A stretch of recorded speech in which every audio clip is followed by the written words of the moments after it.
Bonjour les filles, bonjour tout le monde. Voilà, je tenais à vous faire une petite formation aujourd'hui. Je vais essayer de ne pas vous prendre beaucoup de temps. Mais voilà, je jugeais important de vous faire cette petite vidéo sur le mois de décembre, qui est un mois assez particulier, qui est souvent un mois transitoire, qu'on a souvent soit l'habitude de laisser tomber, soit de quand même travailler, mais en demi-teinte. Donc aujourd'hui, voilà, je vais vous aider à comprendre et à faire en sorte d'avoir un joli mois de décembre. Donc, comment aborder les fêtes de fin d'année et donc le mois de décembre en sa globalité. Comme je vous dis, je vais essayer de ne pas prendre longtemps, je vais regarder mon téléphone. Si je peux faire pas plus d'une demi-heure, ça serait bien.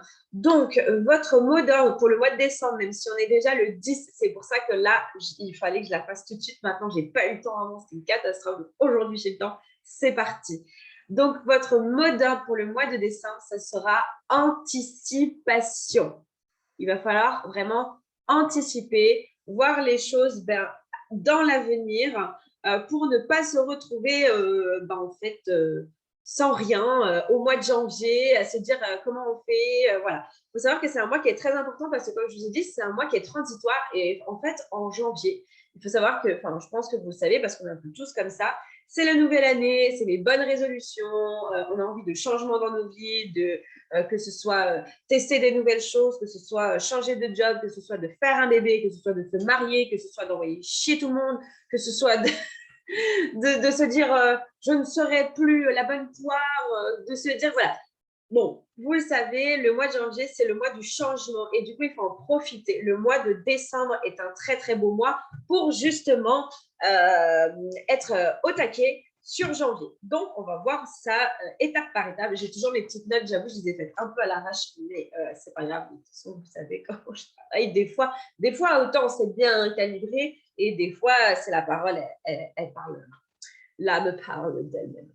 Donc, comme je disais, ce qu'on a coutume de faire en général, donc soit c'est un mois, on se dit, ah, il y a du soleil, ça fait du bien. Non, on ne se dit pas ça, mais c'est moi qui vois qu'il y a du soleil, il pleut tout le temps chez moi, là, ça fait bien, c'est bleu et tout. Donc, on se dit, voilà, c'est les fêtes, c'est bon, j'ai plein de trucs à faire. En plus, j'accueille la famille à la maison, je dois encore faire mes idées cadeaux. C'est bon, le mois de décembre, je ne vais rien faire. Alors, je vous dis tout de suite, si vous comptez ne rien faire, le problème, c'est que encore une fois, du moment où on est absent, même un petit peu, et un mois, c'est un peu plus qu'un petit peu, les gens vont vous oublier. Ils vont se dire qu'en fait, votre activité, c'est pas forcément ce qui vous... C'est pas... Je ne sais pas comment dire, mais voilà, c'est un passe-temps, c'est comme ça. Ils vont vous oublier, ils ne vont pas forcément trouver ça du coup très sérieux. Et puis ça va passer. Et du coup, vous allez galérer à rebondir. Donc, il ne faut vraiment, vraiment pas faire l'impasse, même sur un mois. C'est vraiment très important. Il faut toujours montrer que vous êtes là et prête à passer des commandes, prête à accueillir si vous voulez de nouvelles fioles. C'est vraiment très, très important. Donc, surtout, ne pas rien faire. Et il y a celles qui vont se dire, voilà, je vais travailler jusqu'à la première quinzaine du mois parce que forcément, vous savez, avec notre catalogue de Noël, pour être sûr que tout le monde ait ses petits cadeaux au pied du sapin, on va voilà, axer vraiment les ventes sur la première quinzaine du mois. Et après, je vais me tourner les pouces parce que après, voilà, ça, on rentre vraiment dans Noël. Après, il y a un jour de l'an qu'il faut préparer tout ça et puis les cadeaux, machin. C'est pareil, il ne faut pas faire comme ça. Il faut encore partager au maximum. Que à la limite, vous ne partagez pas sur votre jour de Noël ou vos 2-3 jours de Noël, ça peut se comprendre. On a aussi envie de se retrouver en famille, peut-être de lâcher un petit peu aussi les réseaux sociaux.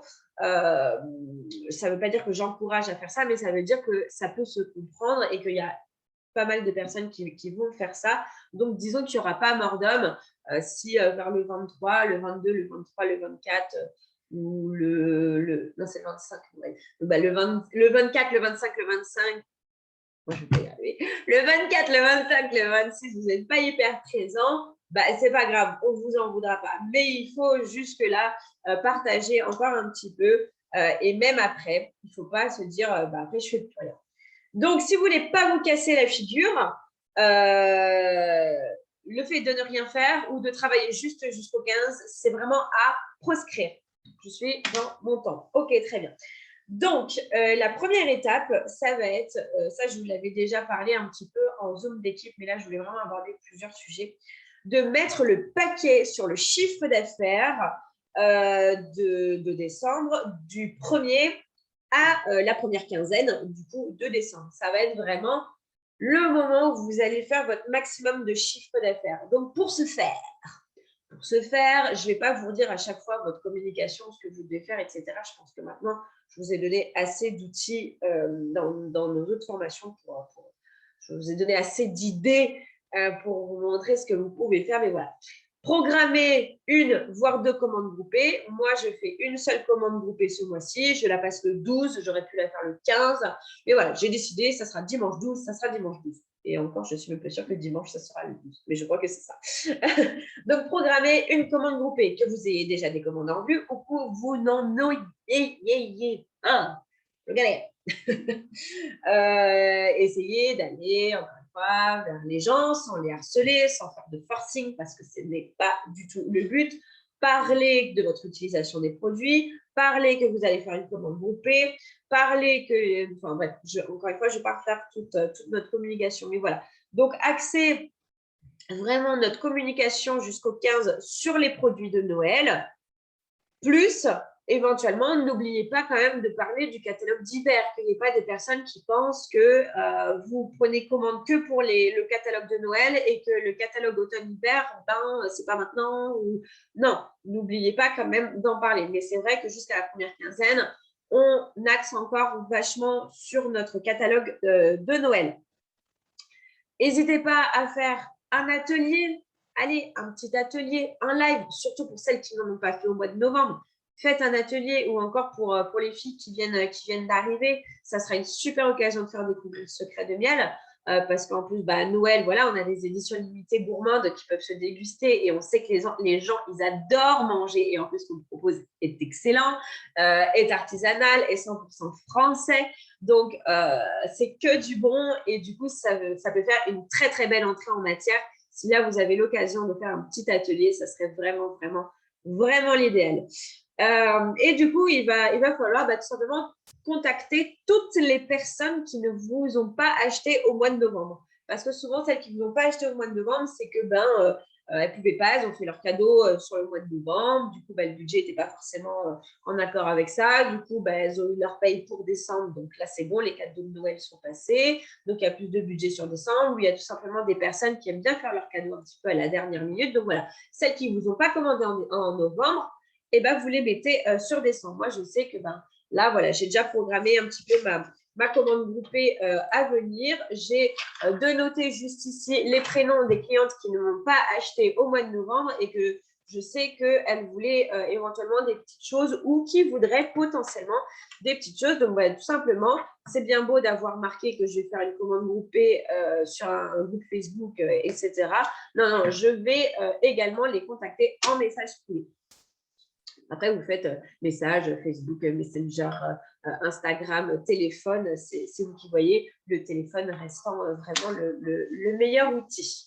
Donc, vraiment, voilà, du 1er décembre jusqu'à la première quinzaine, on est à fond chiffre d'affaires, notamment encore plus Noël pour être sûr d'être livré parce que je vous rappelle, soyons méfiants à cause du Covid.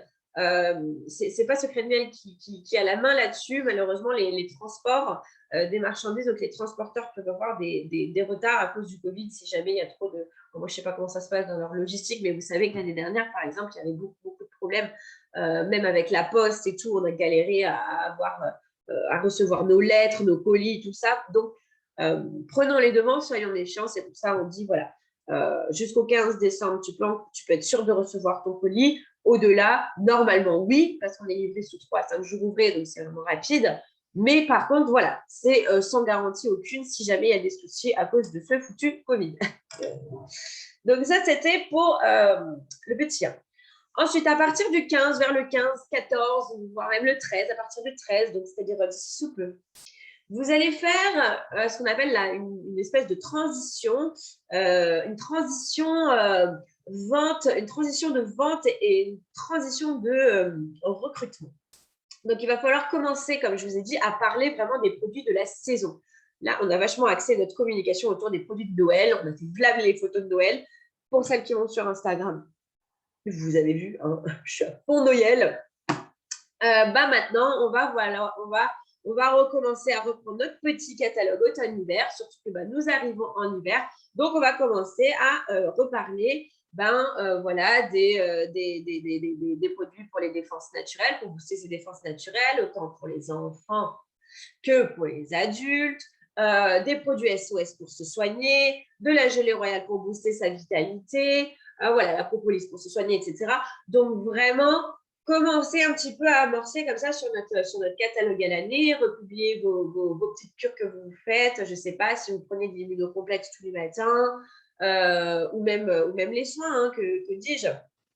Mais voilà, commencez à parler des produits de la saison et commencez à amorcer votre langage autour de l'opportunité d'emploi. Je sais qu'il y a des personnes qui sont toutes nouvelles ici.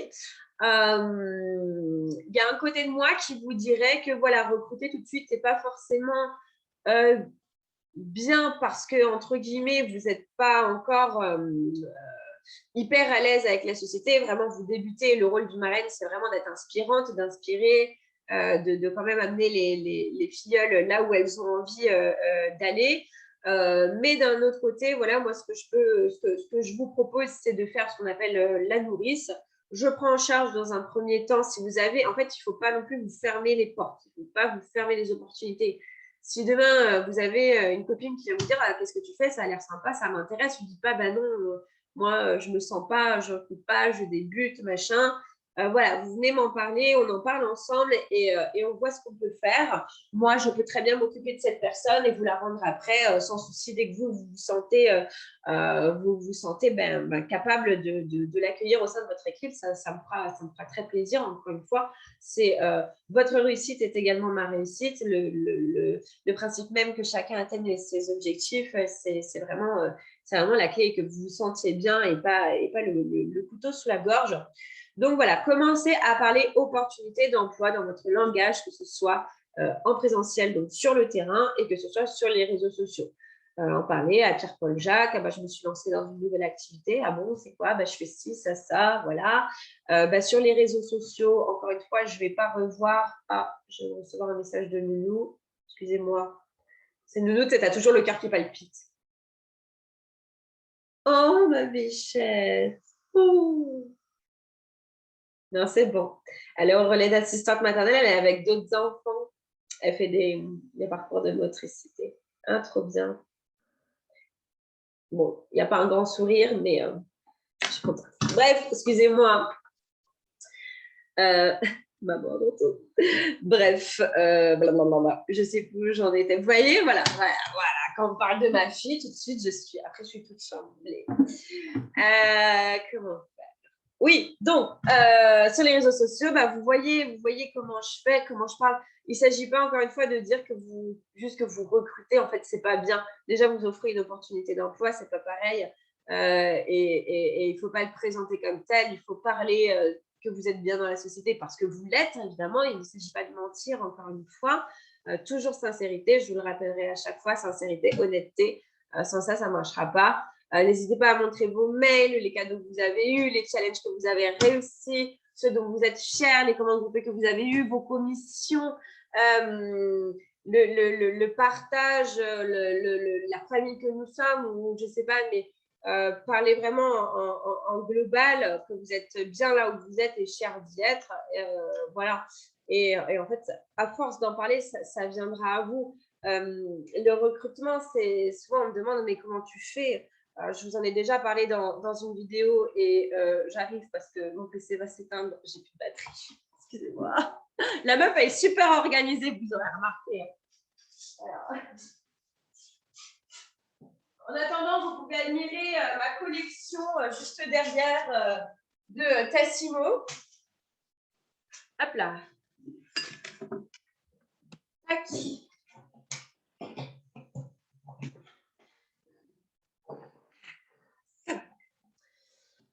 Oui, je vous ai déjà parlé de la communication qu'on peut faire autour du parrainage, du marrainage. Mais voilà, le recrutement peut venir de partout. Ça peut être vos amis. Moi, j'ai des copines donc, qui vont regarder du coup cette vidéo. Ce n'est pas forcément des grosses clientes au début. Il y en a une… non, j'avais pas vraiment de grosses clientes fidèles qui m'ont acheté à chaque fois. Vous étiez plutôt voilà, des petites acheteuses ponctuelles et vous étiez intéressées par un petit peu ce que je faisais. Et puis un jour, il y a eu des clics et vous avez décidé de vous lancer. Donc oui, à savoir que une cliente fidèle qui vous achète tous les mois, sachez qu'elle ne viendra pas, en toute logique, ne deviendra pas conseillère. C'est qu'elle est très bien comme ça en tant que cliente, qu'elle adore, que vous vous occupez d'elle, elle adore les produits, mais elle se voit pas faire ça. Moi, je sais, j'ai déjà demandé à certaines de mes clientes qui viennent en plus à chaque fois à mes ateliers et qui limite font le job à ma place. Je leur dis, mais pourquoi tu ne te lances pas? Elle me dit, non, moi, je suis très, très bien comme ça. Voilà, ça me va très bien parce qu'elles ont déjà leur train de vie à côté. Elles ne se voient pas forcément faire ça. Elles aiment les produits, elles aiment en parler, mais elles ne veulent pas en faire une activité. Donc vraiment, si vous avez, vous étonnez pas si vous avez des clientes fidèles qui ne deviennent jamais conseillères, c'est qu'elles sont très bien dans leur rôle de cliente, que ça leur convient très bien comme ça. Au contraire, celles qui peuvent devenir conseillères vont être des clientes peut-être ponctuelles ou qui vont là être une nouvelle cliente, vous achetez une fois et qui va se rendre compte qu'elle aime bien les produits, que l'activité lui plaît et que du coup, ça peut devenir une conseillère. Ça peut être des personnes que vous ne connaissez pas, des personnes qui vous voient sur les réseaux sociaux. Ça peut être éventuellement de la famille, ça peut être le commerçant du coin, ça peut être des personnes que vous rencontrez dans la rue, je ne sais pas, moi, dans une salle d'attente. Ah, pardon. Elle est trop là-dessus, quoi. Tout va bien. Vous êtes dans une salle d'attente chez le médecin et puis en fait, il y a une conversation qui se met. Elle est là, qu'est-ce que vous faites dans la vie, machin, opportunité d'emploi. Voilà. Bref, donc amorcer vraiment le langage opportunité d'emploi parce que, encore une fois, à partir de janvier, les gens décident de changer de vie. C'est le moment où souvent ils se lancent. Il y a des moments clés comme ça. Il y a la rentrée, d'accord? La rentrée, parce que tu as passé l'été, donc la rentrée, et il y a la nouvelle année. La nouvelle année est un moment clé pour le recrutement, sauf que vous ne pouvez pas faire votre communication qu'à partir de janvier parce que du coup, ça sera déjà trop tard. Il faut déjà avoir amorcé ça à l'avance, discuter éventuellement même avec les personnes à l'avance. Souvent, elles prennent le temps également de réfléchir, ce qui est tout à fait normal et ce qui est plutôt une bonne chose. De ne pas avoir des personnes qui se lancent comme ça sur un coup de tête. Je fais un petit clin d'œil à Amandine, qui a mis du coup, elle vient de dire, 1 an avant de se lancer. Voilà. Mais très bien, je préfère ça plutôt que des personnes qui, sur un coup de tête, tiens, si je faisais ça, et puis au final, non, quoi. Donc voilà, vraiment commencer à en parler dès décembre pour qu'en janvier, il y ait les signatures qui tombent et que ce soit effectif et que les gens puissent commencer à être opérationnels justement pour janvier. Ça, c'est très, très, très, très, très important. On passe à la troisième partie. Qu'est-ce que je disais? Donc, entre le 15 et jusqu'à la fin du mois, oui, programmez votre mois de janvier et du coup, la communication à fond, recrutement. Si vous voulez toujours parler des produits, c'est très bien, mais si vous devez prioriser une chose, c'est vraiment l'opportunité d'emploi pour que, comme je vous dis, dès début janvier, ça soit signé. Et programmer votre mois de janvier. Parce que, encore une fois, il y en a plein qui se disent en décembre, je me tourne les pouces, je reprends à partir de janvier. Sauf que quand vous reprenez à partir de janvier, vous avez des cacahuètes, en fait, vous n'avez rien du tout. Vous arrivez au 1er janvier, vous vous dites alors, qu'est-ce que je fais? Non, en fait, ça ne marche pas comme ça. Il faut avoir programmé. Donc, déjà, dès aujourd'hui, essayez de voir si pour janvier, vous ne pouvez pas avoir 1 ou 2 ateliers, de voir des amis où vous savez que vous allez pouvoir leur parler de certains produits qui peuvent les intéresser. Pour les happy time, forcément, là, c'est quoi? On arrive sur l'hiver. Donc, les idées d'atelier, forcément, vous n'allez pas proposer un soin des pieds. Et encore, mais là, on va plutôt axer la communication sur comment booster ses défenses naturelles à l'approche de l'hiver, peut-être un focus spécial enfant ou les deux mélangés, les produits SOS, les produits couteau suisse, la propolis, notre allié pour les maux d'hiver, la gelée royale. Voilà, ça va être vos thèmes principaux. Il va falloir vraiment programmer au moins un atelier pour janvier, même s'il est au fin janvier, vous me le programmez. Je suis à 39, 20. Ok, j'ai bientôt fini. Donc voilà, entre le 15 et jusqu'à la fin du mois, vous programmez votre mois de janvier, également votre communication, de quel produit je vais avoir envie de parler, donc encore en accord avec du coup, la saison. Qu'est-ce que je veux de mon mois de janvier? Qu'est-ce qu'à la fin du mois de janvier, je veux avoir fait? Est-ce que je veux avoir fait tant de chiffres d'affaires? Est-ce que je veux avoir remporté un challenge? Est-ce que je veux avoir réussi à mes challenges de démarrage? Est-ce que je veux avoir eu une, voire deux, voire trois filleuls? Est-ce que je veux avoir passé un palier? Passer conseillère confirmée, passer ambassadrice, passer manager. C'est pas demain la veille, mais bon, j'y crois. Voilà, qu'est-ce que je veux et programmer en ce sens. Vous voulez atteindre 1 000 € de chiffre d'affaires? Pas de souci, vous programmez 2 ateliers sur le mois de janvier où vous allez faire de nouvelles rencontres, vous faites une prospection sur les réseaux sociaux en accord avec ce que vous voulez. Et évidemment, je suis toujours disponible avec vous pour discuter de tout ça et mettre les actions en place. Et enfin, je vais vous parler quand même d'un jour spécial parce qu'en décembre, qu'est-ce qu'on a? J'ai soif. Le 25 décembre, Noël. Servez-vous de Noël. Servez-vous de Noël. C'est un super moyen pour faire découvrir Secret de miel à votre entourage, surtout pour celles qui démarrent. Donc, le mot d'ordre, ça va être d'offrir du secret de miel. Comment offrir du secret de miel? Il n'y a pas que sous le sapin, parce que oui, vous pouvez offrir du secret de miel sous le sapin. Faites vos cadeaux avec du secret de miel, une pâte à tartiner miel et caramel. Trop bonne. Non, mais quelque chose qui plairait à vos proches, un petit coffret de dégustation, de miel, voilà. Donc, offrez du secret de miel sous le sapin. Offrez du secret de miel dans les plats, dans votre cuisine, si c'est vous qui recevez, ou même si ce n'est pas vous qui recevez, si c'est votre mère, votre tante, votre sœur, et que vous voulez l'aider à faire la cuisine, pourquoi pas faire un petit sucré salé avec du miel, cuisiner un plat à base de miel, essayer notre miel de truffe sur des petites toasts que vous pouvez faire de chèvre chaud, ça peut faire une entrée, faire découvrir ça. La truffe, c'est quand même j'aime pas ça, mais c'est quand même un ingrédient d'exception c'est un mets que nous pouvons déguster à Noël. Donc, dans les plats, après le repas, offrez du secret de miel après le repas, quand on a bien mangé, quand c'est l'heure du café, quand c'est l'heure du thé, proposez les infusions. Les infusions, le thé, pourquoi pas. Peut-être plus une infusion quand il est 1h, 2h du matin.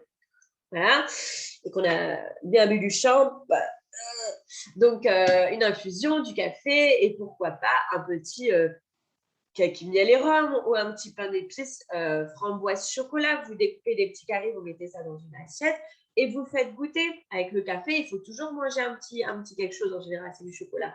Tu prends le pain d'épices framboise chocolat, il y a du chocolat dedans, et ça fait très bien le job et ça fait découvrir. Pourquoi pas mettre du secret de miel sur la table en décoration, dans la senteur, notamment je pense à la bougie. La bougie, bon, la nuit au chalet, je crois qu'on ne l'a plus, mais la bougie au miel, elle sent super bon, elle embaume tout. Moi, quand je l'avais reçue, je l'avais gagnée lors d'un challenge. J'ai ouvert mon colis, ça fait ça. Waouh, ça sentait la bougie. Ça sentait super bon pour le coup. Et ça m'a embaumé toute la pièce pendant des mois. C'était très enivrant parce que du coup, je ne l'allume pas. Je la laisse là. Elle joue. Je l'aime bien. Donc voilà. Et enfin, à vos proches, à votre entourage, parlez de votre job. Encore une fois, ce sont des opportunités à ne pas louper. Vous savez que Noël, c'est le moment où on se retrouve. Souvent, on n'a pas le temps vraiment de se voir dans l'année ou alors assez peu. Donc, on se demande tous des nouvelles de chacun, de chacune, comment ça va, et toi, le travail, et les amis, la famille, les enfants. Bon, la famille, c'est nous. Mais comment vont les enfants et l'école, ça se passe bien et ton mal de dos, rebondissez. Et tes migraines, alors, est-ce que tu en as encore? Non, parce que sinon, tu sais, j'ai une petite huile essentielle. Enfin, voilà. Non, mais il ne faut pas y aller, attention, il ne faut pas y aller avec ces gros sabots comme ça. Comme dirait ma Valoche, en sous-marin. Mais voilà, c'est l'opportunité justement de parler de cette activité, de parler encore une fois des produits. N'hésitez pas à prendre des catalogues sur vous, jamais sortir sans catalogue, jamais sortir sans catalogue, jamais sortir sans catalogue, ok? Ça, imprimé, au moins un dans le sac. Et voilà, et j'ai fini, et je crois que j'ai tenu mon timing. Tada! Non, j'espère que ça vous aura aidé à y voir un peu plus clair pour vraiment le mois de décembre. C'est vraiment un mois très, très, très important qu'il ne faut pas laisser à l'abandon et qui est plein d'opportunités. Voilà. Et je crois que j'ai dit tout ce que j'avais à vous dire. Si vous avez, encore une fois, vous savez, je suis toujours présente. Si vous avez des questions, si vous avez besoin qu'on se téléphone, qu'on voit quelque chose ensemble que vous n'arrivez pas à faire, que vous avez juste besoin d'être motivé aussi, on peut avoir à un moment donné un coup de blues, hein, ça arrive aussi. Hein, l'entrepreneuriat, le BDI, c'est pas comme ça. Hein. C'est donc n'ayez pas peur de venir me parler. Voilà. Sur ce, je vous fais de très très gros bisous. Je vous retrouve très bientôt. Et puis, je vous souhaite de passer de très très bonnes fêtes. De toute façon, je vous dis ça, mais en fait, on se parle sur le téléphone. C'est pas comme si j'avais pu vous voir, c'est bien dans 2 minutes, je vais vous dire hey, coucou. Mais voilà, je vous fais des gros bisous, les filles, et à bientôt. Bye bye. Alors, comment on arrête? C'est toujours le même truc.